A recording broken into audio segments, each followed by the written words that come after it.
I am back at si Miganda Wanda. Kasama niyo pa rin dito sa 101.1 ASFM na nag-aabiso sa mga yes friend natin dyan na inuugali na po ang pagiging matipid. Lalo na kapag hindi tayo pinanganak na mayaman. Diba? Meron siguro kutis mayaman. Isa sa mga example dyan, si B-Boy. Ayan. Ako, huwag na kayo lumayo. Diba? Yan ang misconception sa aming mga DJ. Lagi lang po kaming nasa aircon, kaya yung mga balat namin, akala nyo porcelana. Pero well, sa bagay, at least mayaman kami sa balat. Oo, sa balat lang. Pero kapag magpapalibre na kayo, ay hindi po pwede, kanya-kanya na tayo dito. Pero ito na nga, no, wala tayong kakayahang baguhin ang gulong ng palad sa isang gabi lang. Ang ating tanging makokontrol lang ay ang pagpigil ng or sa ating mga kamay tuwing gusto nating bumili ng sobra-sobrang pagkain. Alam niyo 'di ba? Kung mapapansin ninyo, no, may pera ka naman.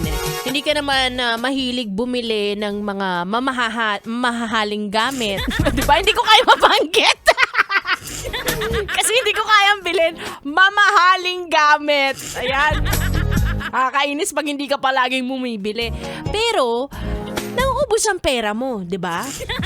Nang wala ka nakikitang, ay, kaya naubos ang pera ko kasi ang mahal ng bag ko, ang mahal ng sapatos ko, mahal tong damit na suot ko. Hindi diba? Paano mo ipapaliwanag na magastos ako pero magastos sa pagkain, hindi nila nakikita. Ang hirap. Pero yun nga, no, mga yes friend, hindi naman masama na ilibre mo ang sarili mo. Paminsan-minsan. Pero wag mo rin kakalimutan na kailangan mong mabuhay sa mga susunod na buwan. Diba naka-overpriced coffee ka nga ngayon, wala ka naman makain bukas. So, matuto kang magbalanse. At saka matuto kang magpalibre. Marami akong kilalang yes friend ko na nabubuhay sa mga ganyan. Hanggang ngayon buhay pa rin sila. Pero yung in-scam nila. Yun na yung naghihirap ngayon. Ay nako. Anyway, sige na. Alam nyo, huwag ka mag-alala. Babago rin ang gulong ng palad. Sa susunod, nasa top ka na. Bottom ka muna ngayon.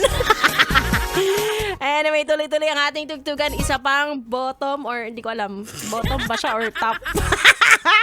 Pili ko nasa bottom siya ngayon kasi kagagaling niya lang ng Hong Kong. Nasa ilalim siya. Wala siyang pera ngayon. Makakasama ko na si B-Boy. Bibo, tuloy-tuloy ang ating tugtugan. Dito lang sa song number 2 sa Metro and Mega Manila. Yes, one word lang yun. 101.1 Yes FM Solid.